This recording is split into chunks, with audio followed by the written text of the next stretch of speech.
Hello, everyone. We've just opened the room, so we'll wait a minute for everyone to be trickling in.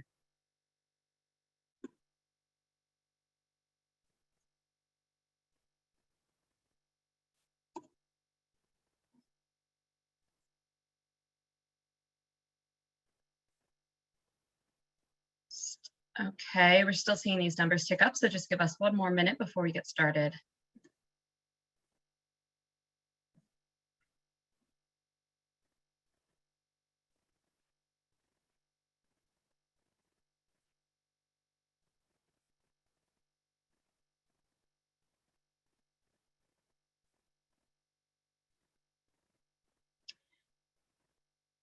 Okay, I think we'll get started with some intros and housekeeping. So welcome everyone, good morning, good afternoon.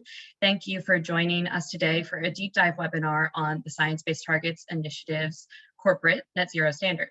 My name is Diana Farber. I'm a regional lead on the CDP team that supports the Science-Based Targets Initiative's corporate engagement efforts, and I'm delighted to be your host today. Before we get started, I would like to address a few housekeeping items. First, the webinar will be translated live into Spanish and Portuguese. Instructions on how to hear this will be posted in the chat. The webinar will also be recorded, and the recording and slides will be shared with registrants and will also be posted on the SBTi's YouTube channel. If you have questions as we present, please submit them by using the Q&A function on your Zoom screen. The SBTi team will be working in the background to answer questions in writing throughout the presentation, and we'll address as many as we can during the hour. We are going to be prioritizing questions that are applicable to all companies, as everyone will be able to see the responses once we answer a question, or to specific sectors. So we're unable really to answer company-specific questions during this session, so please consider that while typing your questions in the chat.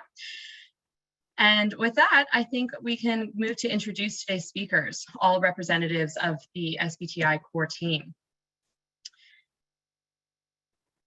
So you will hear from Emma Watson, who led the project developing the net zero standard, and Paulina Tarrant, who worked very closely on this project as well. We'll also hear from one of the SBTi's target analysts, Zola Berger-Schmitz, who will walk through a bit more about what to expect during target validation. We'll go over the agenda now, a quick run through. As suggested by the deep dive title, this webinar is technical and will delve into more granular detail than our net zero launch event back in October. I'll provide a brief introduction to the SBTi before Paulina and Emma introduce the net zero standard, including why and how the SBTi developed the standard, a deep dive on net zero criteria and sector-specific approaches available, and an ongoing beyond value chain mitigation project. Then Paulina and Zola will walk through the SBTi journey and what to expect from net zero commitment process, validation process as well. And because you can see we have so much to cover, we won't have a live Q&A session at the end, but as I mentioned, answering these throughout the session in writing through the Q&A function. Our aim is to wrap up in about 1 hour and 15 minutes, so we appreciate your attention. So let's get started with a short introduction to the Science-Based Targets Initiative. If we can go to the next slide as well. Thank you. So the SBTi is a global body enabling businesses to set ambitious emissions reduction targets that are in line with the latest climate science and consistent with the goals of the Paris Agreement. The SBTi was founded in 2015 by the 4 founding partners listed here: CDP, UN Global Compact, WRI, and WWF. Today, the organization is still run by these 4 partners who host staff dedicated to the SBTi. The activities of the SBTi include defining and institutionalizing best practice for science-based target setting. The SBTi also provides a wide range of target setting resources and guidance for companies and financial institutions. Lastly, the SBTi provides the independent assessment and validation of targets that ensures they're in line with science-based target criteria and thus are credible and robust.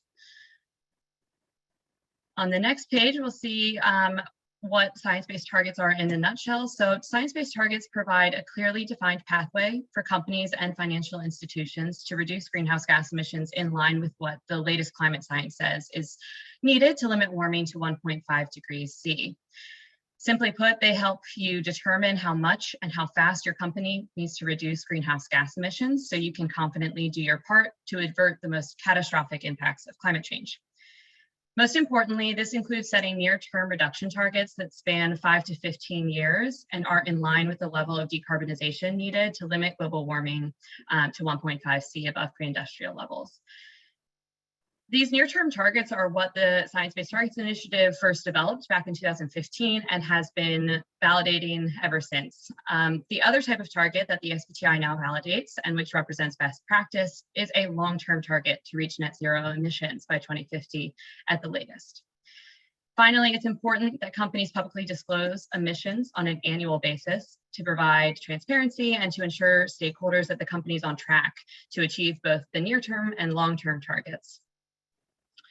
And on the next page, we'll show you where we have gotten to since our founding. So since the SBTi's inception, science-based targets have evolved from a nascent project powered by 4 of the world's most respected environmental organizations into the de facto global gold standard for target setting.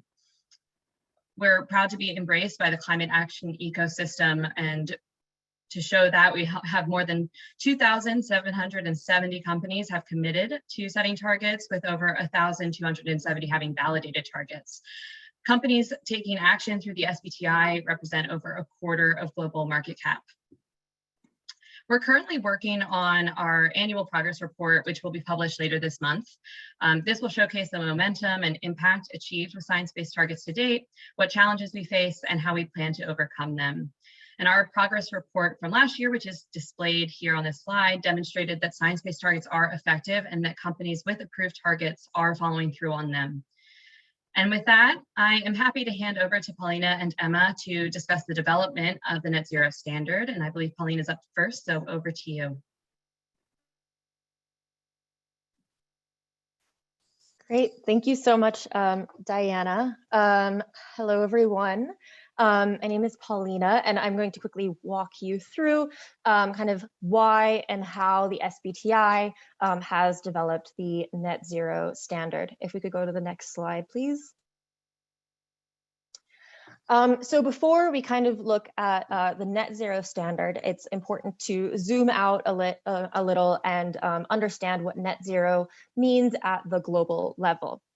So essentially, what we want is to limit global warming to no more than 1.5 degrees Celsius. And in order to do so, we must reach net zero carbon emissions no later than 2050.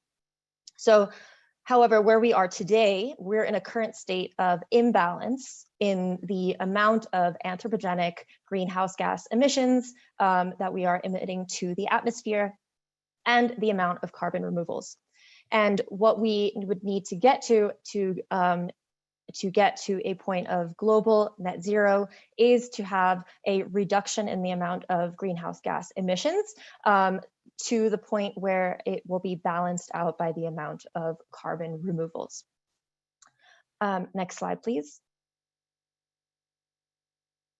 And as many of you are well aware, the concept of net zero has really escalated in the past couple of years, and we've seen a huge rapid growth in the adoption of net zero pledges since the release of the IPCC special report on 1.5 degrees Celsius. So if you're looking at the global coverage of net zero pledges to date, it's already a huge coverage of emissions. So 88% of global emissions, GDP, 90% of GDP, and also 85% of the population, essentially to date, are covered by net zero pledges.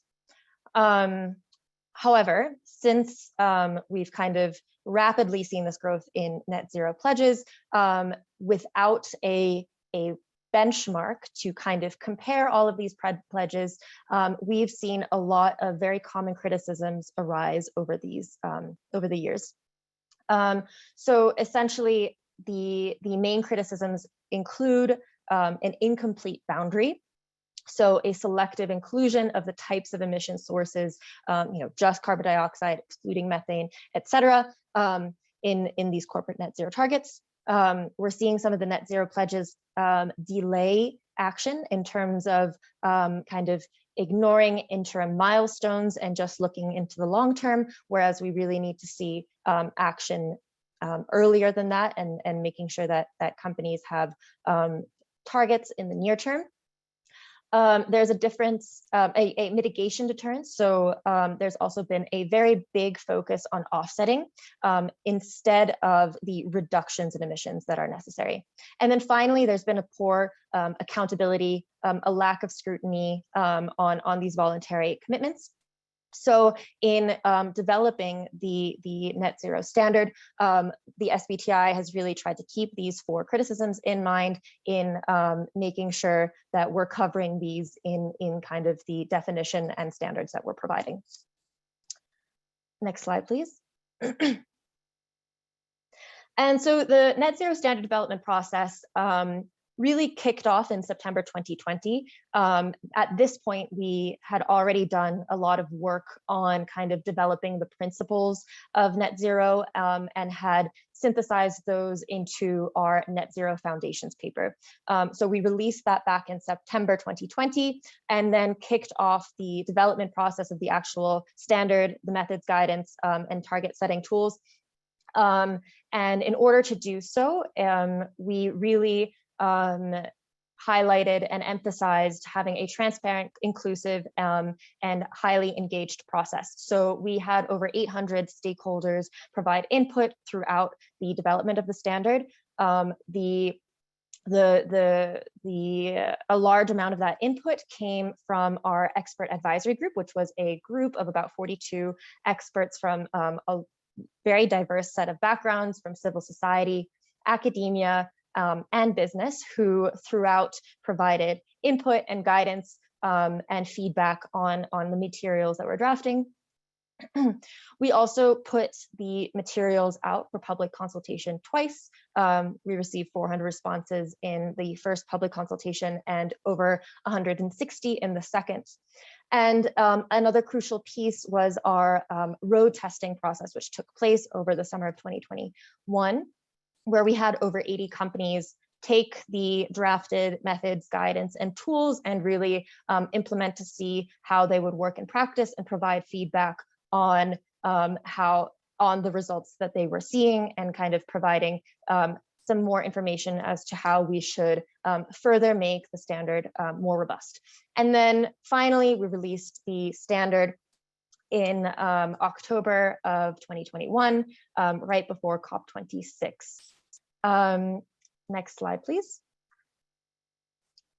And so what is a science-based net zero target? Next slide, please, and I'll get right into that. So the net zero standard framework is made out of 4 key elements. The first element is a near-term science-based target. So this is the traditional science-based target that you may have already committed to, or may already have an approved target for, or have learned about through the Science-Based Targets Initiative. And it's what Diana was explaining in the introduction to the SBTi. But essentially, it is an emissions reduction target that takes place within 5 to 10 years and that are in line with 1.5 degrees Celsius pathways. Next slide, please. The second piece of the net zero framework is a long-term science-based target. So essentially, this is the reduction target that companies need to completely reduce in their value chain in order to get to net zero. So these reduction targets also need to be in line with 1.5 degrees Celsius pathways, and they need to have a target no later than 2050. And these reduction targets really tell each company how much they need to reduce their emissions and what level of residual emissions are left for them to then reach net zero. Most companies will actually need to reduce their emissions by 90% or more before reaching net zero. There are a few differences here. So for example, the power sector actually in the scenarios will need to reach net zero earlier. So they have a target year no later than 2040. But in general, most companies will need to reduce by 90% or more. Next slide, please. And then we kind of come to the third element of the net zero standard, which is the bottom part of this chart kind of in gray, which is a recommendation instead of a requirement from the SBTi. So this is the mitigation that happens outside of a company's value chain. So essentially the SBTi recognizes that there is a very large need for investments and financing to happen in mitigation activities outside of companies' value chain, because the targets that companies are setting are essentially reductions only within the value chain, but we would like to encourage companies to go beyond that. And in this transition to net zero, companies should take more actions such as nature-based actions like high-quality jurisdictional REDD+ credits, or technological activities like direct air capture and geological storage. And we'll get a little bit more into that later on in the presentation. And then finally, if we could just go to the next slide, please, we have the fourth element of the net zero standard. And this is what happens at the point when companies reach their net zero long-term target. The companies are required to neutralize the residual emissions that are left. So essentially, the greenhouse gases that are emitted into the atmosphere must be counterbalanced through the permanent removal and storage of carbon from the atmosphere. And essentially, the main piece here is that this neutralization of carbon needs to be permanent in order to reach our global net zero goals. Next slide, please. And then a question that we get a lot is kind of around the 90% reduction goal that we have and how the SBTi has developed this figure.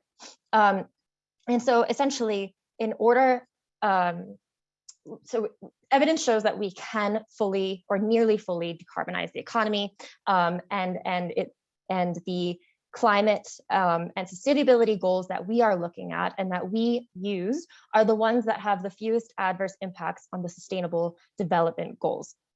And so we're really trying to make sure that we build those, we include that in the scenarios that we're choosing. And this also means that there's a reduced dependence on carbon removal, as right now, carbon removals can pose risks to biodiversity, food security, water resources, as well as human rights. And so this 90% reduction is really showing companies what they need to do in order to align with net zero at a global level. And this is, even including carbon removals, but also understanding that there are still many challenges with carbon removals today. And then finally, the SBTi used the IEA net zero scenario as a very important reference. And this is where gross fossil fuel carbon emissions are reduced by 95% until 2050.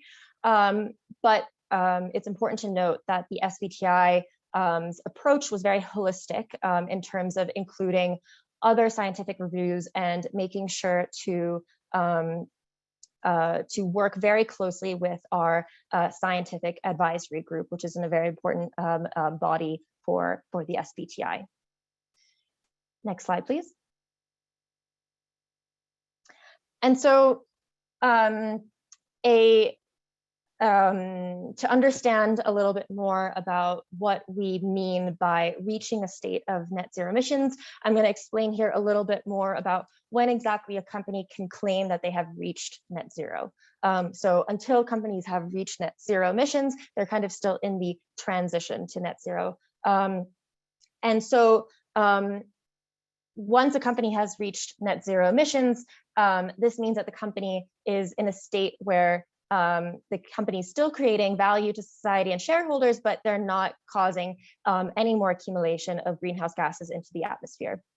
And the two conditions for this are the science-based abatement target, so ensuring that emissions from scopes 1, 2, and 3 have been reduced to 0 or to the residual level that is kind of consistent with the target setting, and is in line with 1.5 degrees scenarios and sector pathways. And then the second condition is the neutralization condition, where a company must then neutralize any of those residual emissions that are released to the atmosphere at that net zero target date and thereafter. Next slide, please.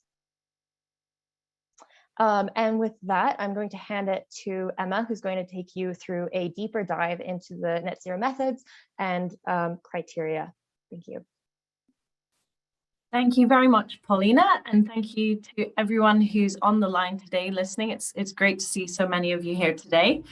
So after that explanation from Paulina about what a science-based net zero target is, I'm going to take you through more of a deep dive into the methods and criteria that companies would use to set their net zero targets.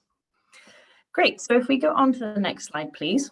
So when companies are setting net zero targets, they have to think about both their near-term and their long-term science-based targets. Some companies may already have set near-term science-based targets, but we have actually updated some of the criteria, which may mean that companies might have to update the previous targets that they have. So this is still relevant for some companies that already have targets. So when looking at setting these targets, there are 4 things that companies need to take into account.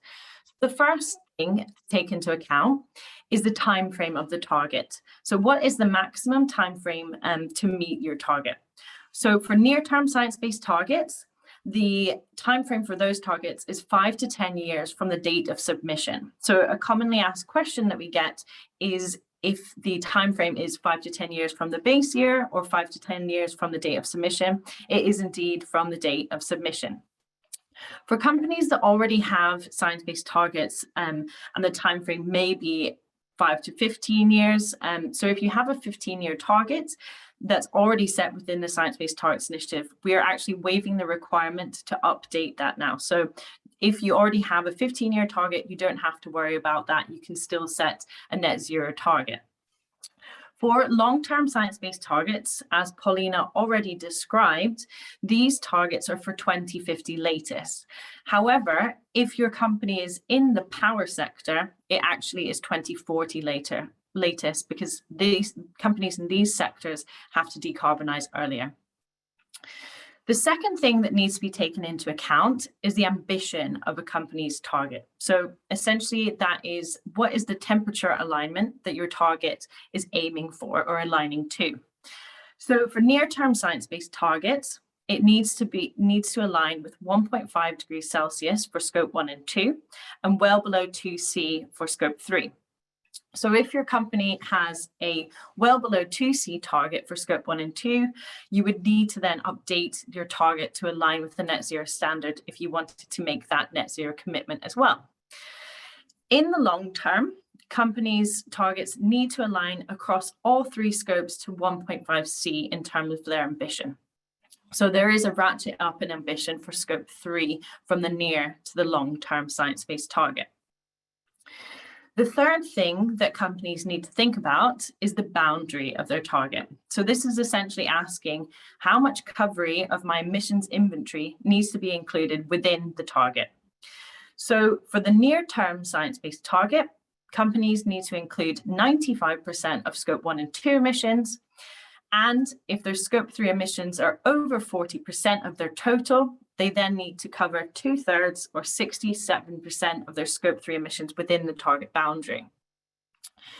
In the long term, the requirements for boundary coverage for scope 1 and 2 remain the same. So again, that's 95% coverage of your scope 1 and 2 emissions within your target. For scope 3, the coverage increases. So we need to be including 90% of scope 3 emissions for all companies. So it doesn't matter if you have very intensive scope 1 and 2 operations and you didn't need to include that in your near-term science-based target, you will still have to include your Scope 3 emissions within that long-term science-based target boundary. The fourth thing to think about when you're going through the target setting process is, of course, the method that you're going to use to model the science-based targets. Now, we do have 6 methods for companies to set targets available within the Science-Based Targets Initiative, and I'll go through those in more detail in a second. All 6 of these methods are available for near-term science-based targets, and 5 are available for long-term science-based targets. The one that isn't available for long-term science-based targets is the supplier or customer engagement method. So that's only available for your Scope 3 near-term science-based targets. So if we go on to the next slide, please. So I mentioned in the previous slide that the boundary for Scope 3 targets changes from the near term to the long term. So in the near term, the target has to include 67% of your Scope 3 emissions over the 5 to 10 year period. In the long term, that increases to 90%. So we have taken this approach because we found through the net zero standard development process that a comprehensive target boundary was absolutely necessary for companies to make credible net zero claims. It was really that we got really strong stakeholder feedback that the vast majority of Scope 3 emissions should be included. So we made sure that the vast majority of Scope 3 emissions would be included in the long-term science-based target and net zero boundaries. However, we do recognise that there are lots of challenges that come with Scope 3. So the Scope 3 accounting is very complex. There's a lot of data involved. And often a Scope 3, the activities within your Scope 3 emissions would change year on year on quite a significant amount. So you might work with different suppliers, or you might perhaps supply different products or different amounts of products on different years. So that can really change the picture. However, we do see that there's a lot of innovation coming in the Scope 3 space, and we do expect the accounting issues and the data collation issues to iron themselves out a bit over time. So we followed this gradual increase in ambition so that companies can focus on their most material emissions now. They can have a bit more time to work through the complexity of Scope 3, but in the long term, we are including all of the Scope 3 emissions so that companies can make those credible net zero claims. And it also provides the opportunity to work across the value chain, supporting suppliers and customers to decarbonize. The path to net zero is not going to be one that a company can take alone. It's very collaborative exercise, and it will require collaboration across the whole value chain. So including Scope 3 emissions is essential within this. So if we could go to the next slide, please. So now we're going to look at the science-based target setting methods that I showed on the screen earlier. So these 2 methods, they are available for all scopes. So scopes 1, 2, and 3, companies can use these methods to set targets. The first method is the absolute reduction method. So if you're familiar with science-based targets, you might know this method as absolute contraction approach. It's been around for a long time, but we've gone through a process of simplifying some of the names that we're using for the methods to try and make them more obvious as to what they actually mean. So absolute reduction does what it says on the tin, essentially. Absolute emissions are reduced by an amount that's consistent with cross-sector or sector-specific pathways. And I'll talk about these different pathways in a bit more detail later on. But what you can see in the graph there is that companies are reducing their emissions by the same percentage year on year. So these methods are really useful for covering a variety of different activities and emission sources, and all sectors can use them except for the power generation and the forestry sectors. So it's essentially a universal method that the vast majority of companies can use, and it tends to be the simplest approach to target setting. The second method that's eligible for all scopes is the sector-specific intensity convergence method. So this is a method that's used emissions intensity targets. So for example, emissions per kilowatt hour, emissions per passenger kilometre, emissions per tonne of steel. So essentially with these methods, what happens is that a company would set a target, and by the target year, so 2050 or sooner, all companies within that sector would converge to have the same emissions intensity. So all companies in the power sector would be looking to have the same emissions per kilowatt hour, for example. So this works well for sectors that are quite homogeneous, and they do cover very specific sectors that we have within the Science-Based Targets initiative. I'll go through these in more detail later, but this does include power generation, cement, iron and steel, transport, buildings, and agricultural commodities. If we go on to the next slide, please. So these target setting methods are available for specific scopes only.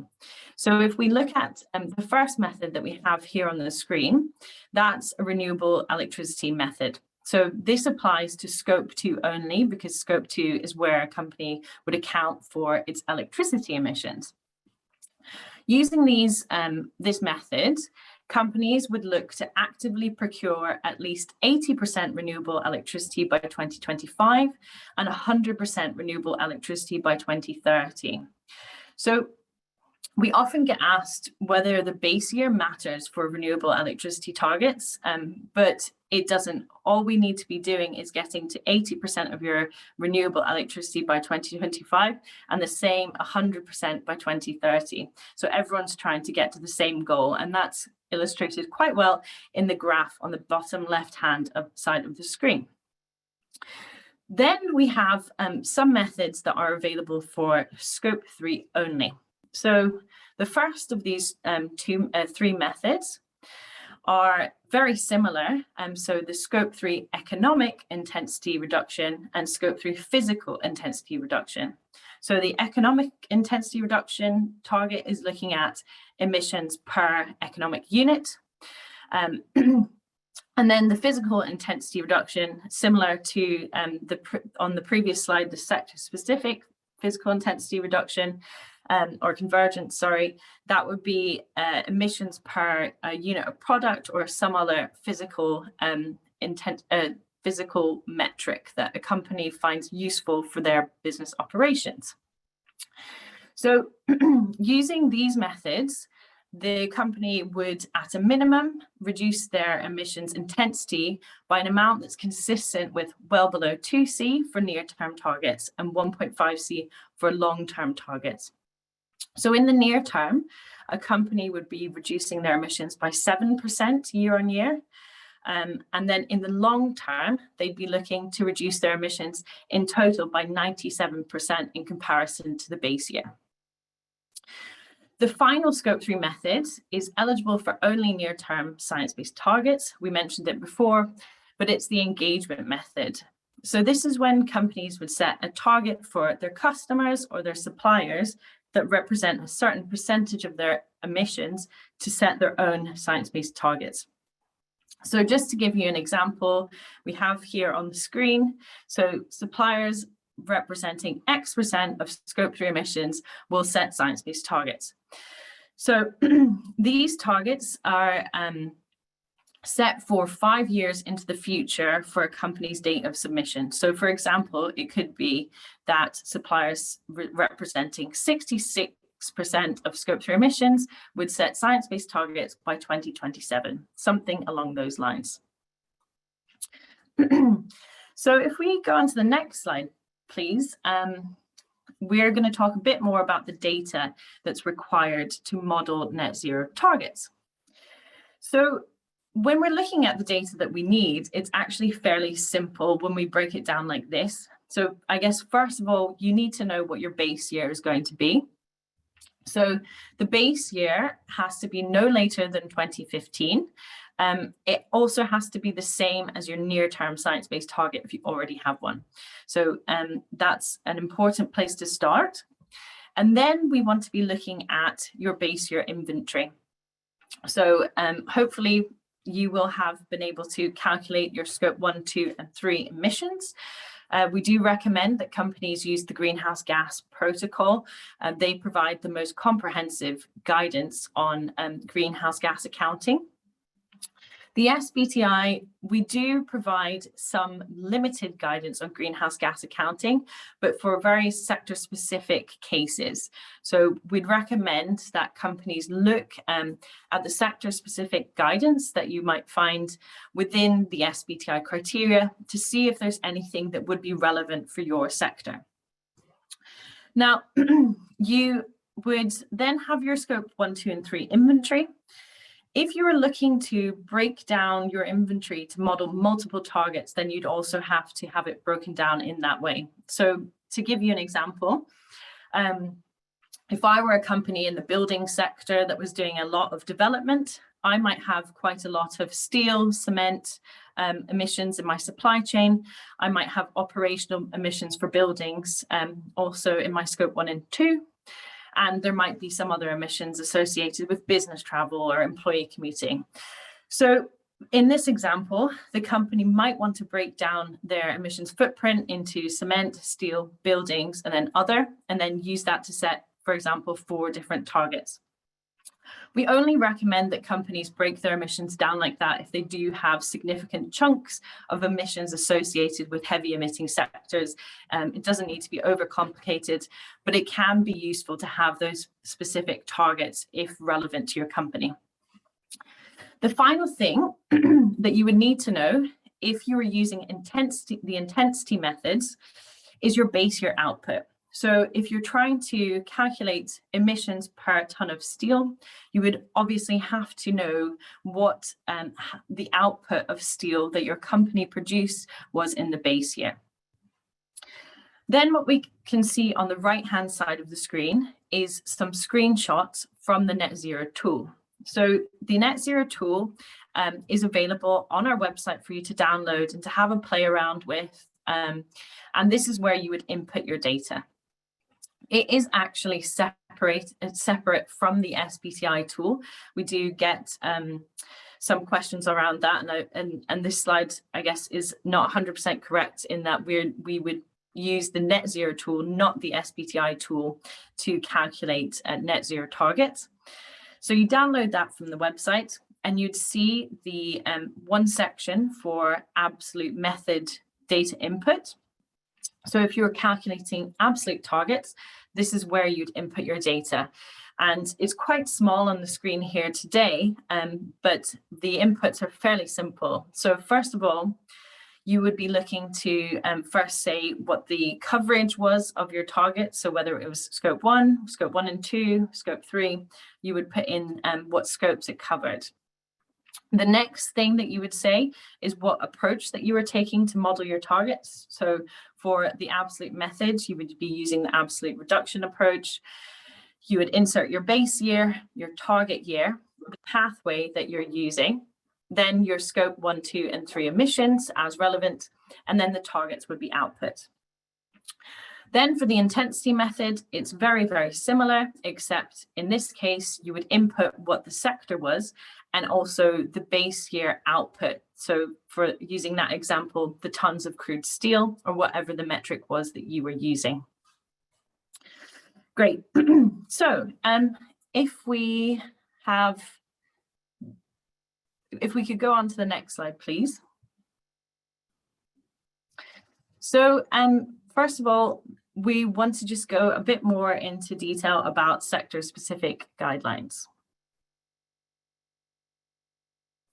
So the SBTi does have various sectors that we have provided specific pathways and guidance for. So this tends to typically be high emitting sectors that we provide this guidance for. And you can see them in the table on your screen.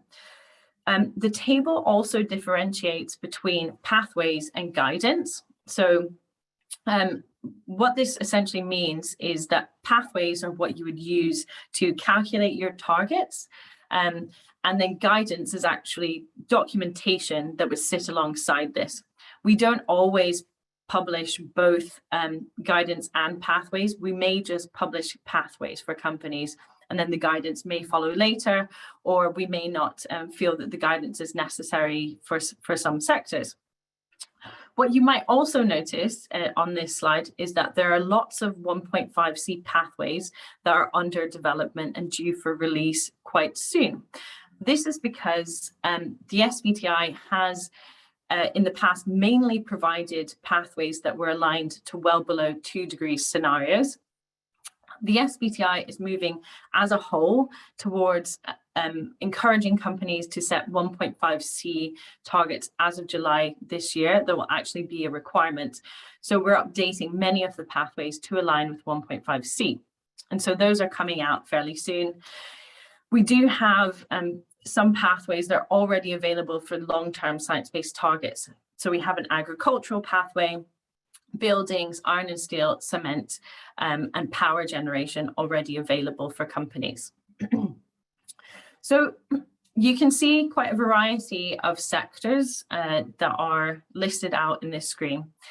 However, all of these sectors, apart from those in the forest, land and agricultural sector, which is the top left, the AFOLU, the land and agricultural, the forestry sectors, and the power sector. So flag and power sectors, they have to use their sector-specific pathways.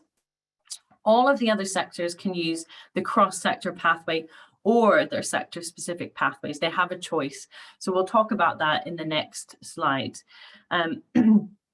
I would recommend that companies look to the Netzero standard as well to see there's a chapter within that that's giving further guidance. It's called Sector Guidance for Long-Term Science-Based Targets. So you can look to that to see if there's any more sector-specific guidance for you that might be important when going through the target setting process. So I mentioned previously that some sectors don't have a choice about what pathway they use and others have an option. So I'm just going to walk you through that in this slide. So first of all, you'd want to be looking at the sector that you operate in, or whether you have significant emissions allocated to any of the sectors or which specific sectors. So first of all, if we start on the left-hand side of the screen, if your company had significant emissions allocated to the forest, land and agricultural sector, the first question that you'd want to be asking yourself is, does your company have significant forestry emissions? The reason why that is because companies in the forestry sector would be required to use specific timber or wood fiber pathways, but these aren't currently available for long-term science-based targets. So those will be under development, and companies will have to hold out if they were wanting to set targets on forestry emissions. If your company has flag emissions but doesn't have forestry emissions, then they have to use the land and agricultural pathway, or they can use agricultural commodity pathways. So that would be emissions per unit of beef or things like that. So those aren't yet available, but they will be available soon. So we'll talk about flag in a bit more detail in the next slide, because we know lots of you are interested in that specific sector. Going across the screen to the purple buckets. So if your company operates in the power sector, you are required to use the power sector pathway. So that's fairly simple. That is all available and aligned to 1.5C. So companies in the power sector can go right ahead and set 1.5C targets. Then if we go slightly to the right of the screen to the blue buckets. So these are the sectors that have a choice in what pathway they can use. So if your company has emissions from buildings, iron and steel, cement, maritime transport, aviation, companies can either use the cross-sector pathway, which is that universal pathway that most companies can use, or they could use the sector-specific methods. So they could use sector-specific intensity methods, or they could use sector-specific absolute methods. The choice is really up to them. Now, it might be a bit confusing for companies in these sectors because sometimes the sector-specific pathways actually do require greater reductions than the cross-sector pathway. So you might ask, why is that allowed? Should I not have to use my sector-specific pathway? The option is available to companies because, first of all, the difference in emissions is actually very small. It's going to be less than 10% of your emissions. And also, if companies are using the cross-sector pathway to reduce their emissions less, they would still be required to neutralize any emissions that do remain. So thinking back to the slides that Paulina presented, the requirement for companies to neutralize any emissions that are left when the long-term science-based target is reached. So the aim of that is to counteract any the impact of any of those residual emissions, but it also incentivizes companies to continue to abate those emissions as well and reduce those emissions going forward. If your company has significant emissions from other sectors, then they can use the cross-sector pathway. So that's a bit simpler. I guess saying that they are still allowed to use the other Scope 3 methods, so it's not just limited to the absolute reduction method. They could use for Scope 3 the physical or economic intensity methods as well. Great. So in the next slide, we'll talk a bit more about the land and agricultural emissions. So we get a lot of questions about whether companies in these sectors can set net zero targets. So as I mentioned earlier, forestry companies, they can't set targets yet because there's no long-term science-based target pathway available. So that's still under development, and those companies will still, they'll have to hold fire for a bit while we develop that. However, companies outside of forestry and flag can set net zero targets, but according to this timeline. So I'll take you through that now. Of course, having a flag greenhouse gas inventory is a prerequisite to target setting. You have to measure your emissions before you set targets. We get a lot of questions about how we can, companies can do that before the Greenhouse Gas Protocol guidance is out. So the Greenhouse Gas Protocol guidance is due for Q1 next year. In the meantime, the draft flag guidance that we have put out does have a table, so table 5 within that guidance. It lists out different guidance that companies can use in the interim if they wanted to get started now. So now I'm going to take you through this timeline. So we've split it up here into companies that do not have validated science-based targets and those that do. So for companies that don't already have science-based targets, and they're looking to set either near-term science-based targets or set both near-term and long-term science-based targets as part of net zero. From now until June, we would encourage you to wait until the flag guidance is released. So as I mentioned previously, the flag guidance is due to come out in June of this year. Then from June to March 2023, we have an interim period. So flag tools and guidance are available at that time, and we do recommend that companies set flag targets. From April 2023 onwards, companies will be required to set flag targets. So this is because the flag guidance will have been available for over 6 months, and the Greenhouse Gas Protocol draft should have been released so companies can get started. For flag companies that already have validated science-based targets and that are wanting to add net zero targets on, from now until June, again, we would advise you to wait until the flag guidance is released.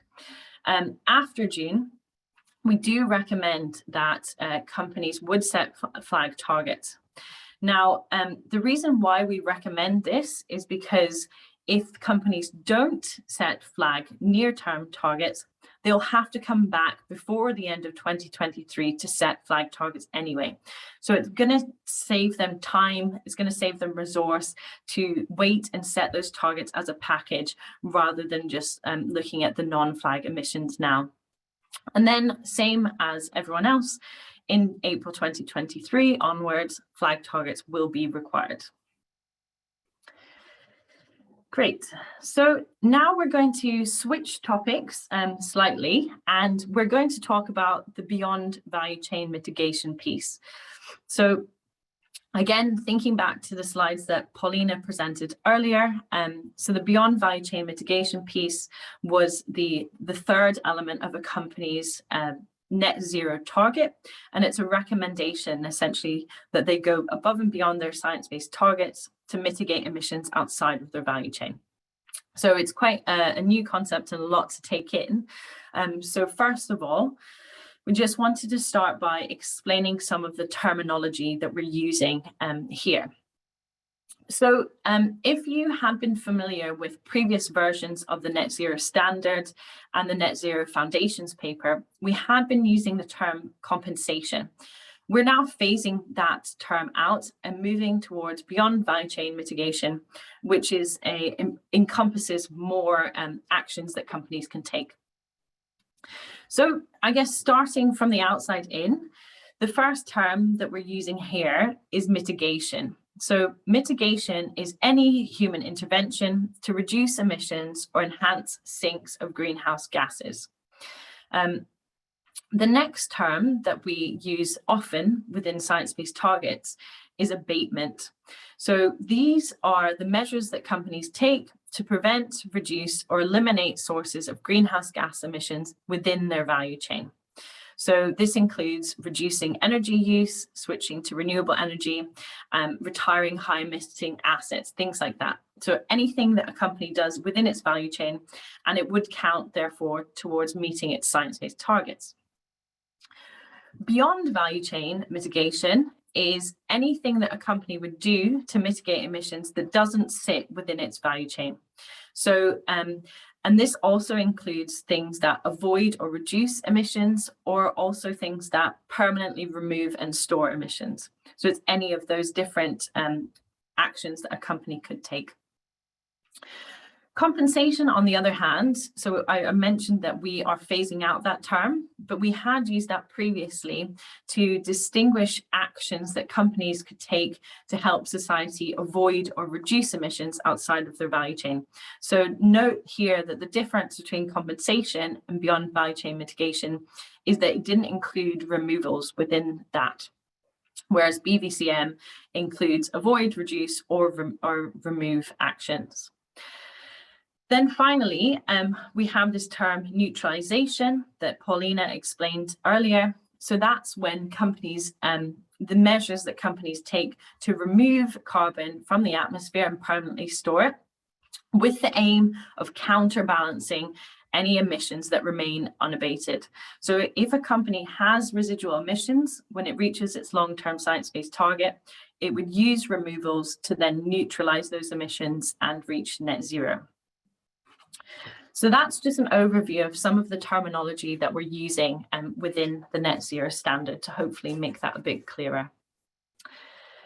And so when we were developing the Net Zero Standard, it was developed with the mitigation hierarchy in mind. So that's another kind of phrase that you might see crop up.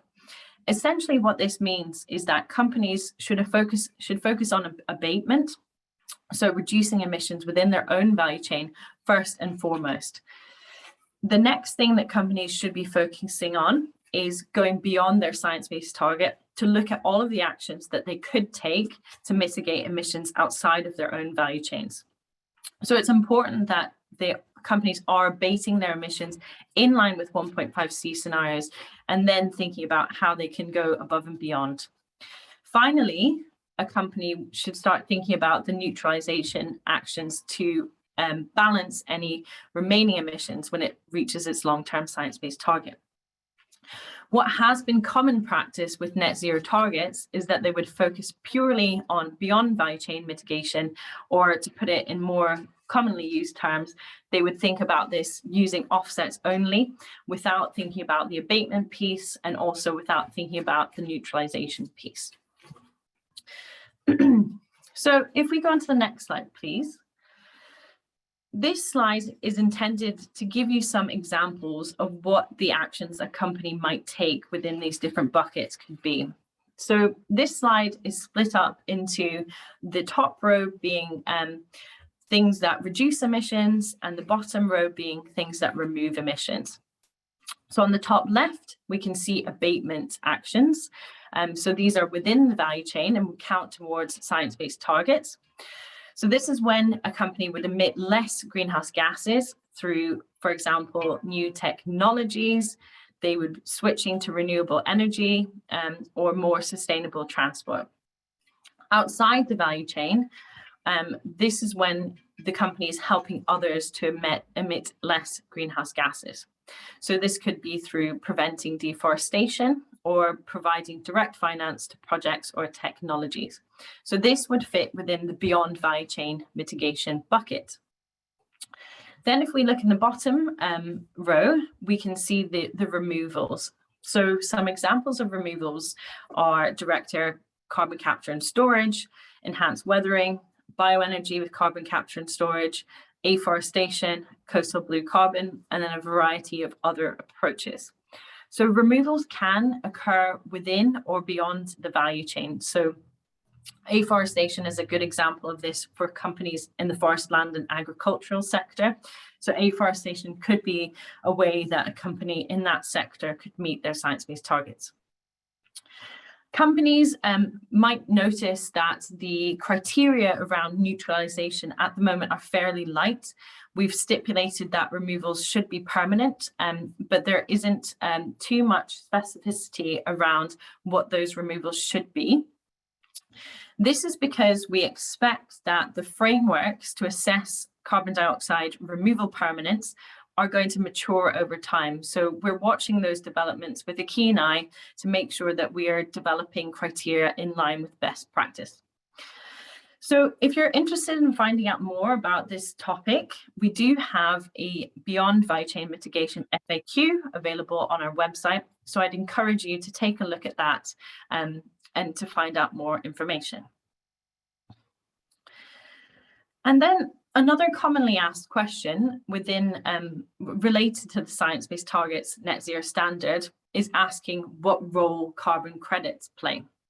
So carbon credits, they don't count towards a company's abatement targets, their science-based targets within the value chain. However, they can play a role in accelerating the transition to societal net zero.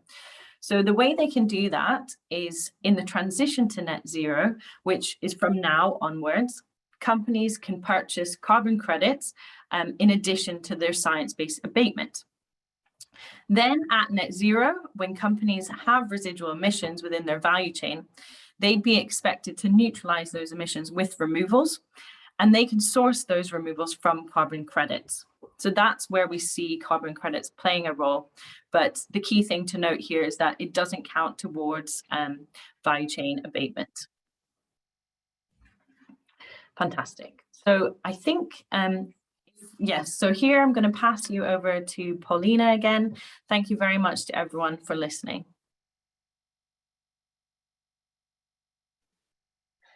Thanks, Emma, and hello again.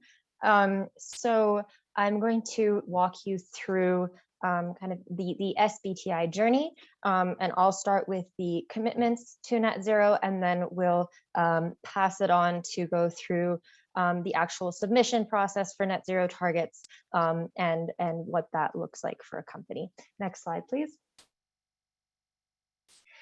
So before you get started, you need to decide which route your organization should take in order to commit to net zero. So we have 3 different routes for different types of organizations. Companies with over 500 employees are the companies that should take our regular commitment route to setting science-based targets for aligned with the net zero standard. If you are an SME, and that is if you have fewer than 500 employees, the SBTi has a simplified route available for you. So this consists of both a commitment and a target within the same application, and these will be processed at the same time. So we'll go back into that a little bit more detail and provide the links to that information later on in the presentation. And then finally, for financial institutions, you can commit to net zero currently through our SBTi commitment letter, which is the same commitment letter that we have for corporates with over 500 employees. However, they cannot have their targets validated yet. And this is because the SBTi is currently developing the net zero standard for financial institutions. The foundations paper for that work is expected to be released in the next few weeks, or next week actually, and that will kick off the development process of that standard, which is due to be completed by the end of this year. In the meantime, as I said, financial institutions are welcome to commit to setting net zero targets, and they can submit their near-term targets already. So the SBTi is validating financial institution near-term targets already. Next slide, please. And so there are a number of steps for a company to take in their journey through the Science-Based Targets Initiative. And I'm just going to quickly outline that for you here.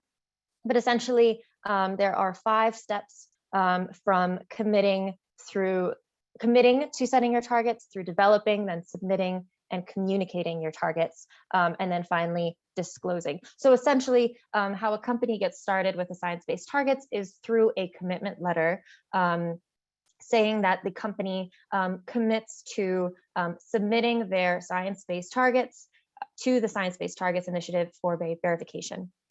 The next step for the company is to then work on your emissions reduction target and ensure that it is in line with the SBTi criteria, preparing the relevant documents that then get submitted to the Science-Based Targets Target Validation Team, where the Target Validation Team will then evaluate your targets and then approve and validate that science-based target. You then can communicate that target, inform your stakeholders, and then the final piece. So once you have your target out there and you make your plans to kind of fulfill those targets, you need to ensure that you are disclosing your emissions on an annual basis and to show progress against the targets that you have set. One quick thing that I meant to mention here is that the timeline from when a company submits their commitment letter is until they need to have their target validated is 24 months. So this gives companies plenty of time to prepare their emissions inventories, prepare their target validations, and to submit and then have them validated. So that is kind of what the SBTi looks like, journey looks like at a high level. Next slide, please.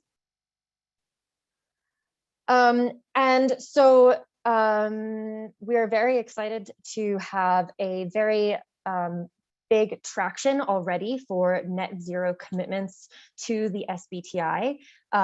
We have 997 companies that have already submitted commitment letters to set net zero targets through the Business Ambition for 1.5C campaign.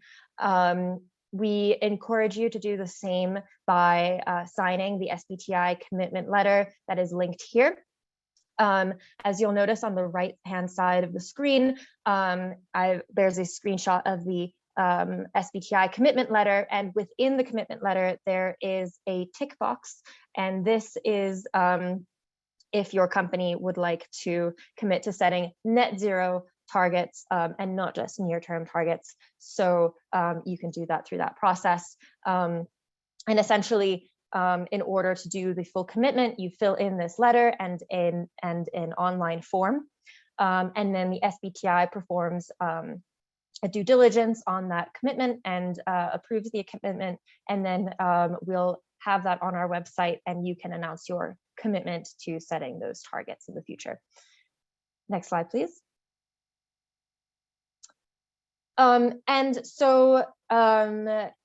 As I mentioned, we already have a huge amount of companies that have committed to setting net zero targets, and this is through our Business Ambition for 1.5 degrees Celsius campaign. This campaign kicked off in 2019 and has been calling on companies to join us and align their targets with 1.5 degrees Celsius and to set net zero targets. So we've really had a huge uptick here through that campaign. And since COP26, we've now updated the net zero commitment letter so that all companies that are committed to net zero will basically be part of the Business Ambition for 1.5 degrees Celsius campaign. In addition to that, there is another global campaign called the Race to Zero, and they rally not just companies, but also cities, regions, financial, educational, and healthcare institutions. And so essentially all of those members are committing to the overarching goal of reducing emissions across all of their scopes in line with the Paris Agreement. Since the Race to Zero is a partnership with a number of networks, including the SBTi, when a company is committing to net zero and then also to the Business Ambition for 1.5C campaign, this means that they get entered into the Race to Zero campaign as well. Next slide, please. And so that really wraps up how to commit your company to setting a net zero target. Before I hand it off to Zola to go through the target validation, I actually would also like to mention that the commitment letter is available not just for companies that are entering the SBTi for the first time, but is also available for companies that have set a commitment but have not yet submitted their targets and would like to increase their ambition to a net zero target, or companies that already have an approved SBT and now would like to show that they are committed to providing a net zero target as well. And yeah, with that, I'll hand it on over to Zola. Thank you. Thank you, Paulina. In this next section of the webinar, we'll be going over the SBTi Net Zero Target Validation Journey. Next slide, please. So there are three basic steps that companies should keep in mind when preparing their net zero validation. The first is to decide what type of validation service would be most appropriate for your company's situation. The second would be to prepare all of the necessary documents for net zero target submission and for the validation process. And thirdly, your company will want to book a slot for net zero validation on the SBTi website so that you can secure a date for your validation to start. And in the next slides, I'll be elaborating on all of these 3 points further to walk you through the whole process. So there are a couple of different net zero validation service options. This is included further on the SBTi website in the service validation document. The first is a regular net zero submission, and the second is a net zero package submission option. So if your company already has near-term targets that have been approved by the SBTi, or if your company needs to update its near-term targets in order to align with the SBTi's net zero standard, then you should plan to pursue a regular net zero submission, which would entail just getting your long-term targets validated. However, if your company does not yet have near-term targets that have been validated by the SBTi, or if you need to further update your near-term targets to meet the net zero criteria, then you should pursue a net zero package submission option. And the net zero package submission option has two parts to it. So one is the near-term target validation, and the other is the long-term target validation. So it's really two-pronged. And both of these types of validation services take approximately 60 days, business days from the time of validation. Next slide, please. So there are a couple things to keep in mind when preparing your company's net zero validation. The first is to really make sure that your base year GHG inventory is fully accurate and representative of all of your current business activities. This is especially relevant for companies that maybe have submitted SBTIs in the past and that have gotten those approved, who have maybe undergone certain structural changes since they've last submitted to the SBTI, or who have potentially gone through changes in their data methodology or the quality of the data. So it's really important to make sure that you've re-baselined your inventory if needed, so that it reflects what your current business activities look like. Secondly, it's really important to check the robustness of your company's near-term targets before going through the net zero validation process. Even for companies that have gotten their near-term targets approved, this may have been several years ago when the SBTi criteria was different, and you will want to make sure that your near-term targets fully align with the net zero criteria. So a really helpful resource for finding more information about this is the Net Zero Getting Started guide. There's a flow chart at the end of this guide that provides a lot of further information on whether your company is ready to go through net zero validation and if you need to update your near-term targets. And then thirdly, it's important to make sure that you have fully assessed and charted the relationship between your company's near and long-term targets, and that you've modeled both of those targets using the appropriate tools and methods. A lot of companies will want to ensure that their near-term targets are able to help them reach the 90% ambition and coverage thresholds needed for reaching net zero, and also that your near-term targets are able to help you pinpoint your emissions hotspots and start to tackle those early on before you even get towards your long-term target goals. Next slide, please. So as touched on in the previous slide, there are a couple of different reasons why companies may in fact need to recalculate their near-term science-based targets. There are just 4 reasons that we see quite commonly listed on the slide, but there may be others as well.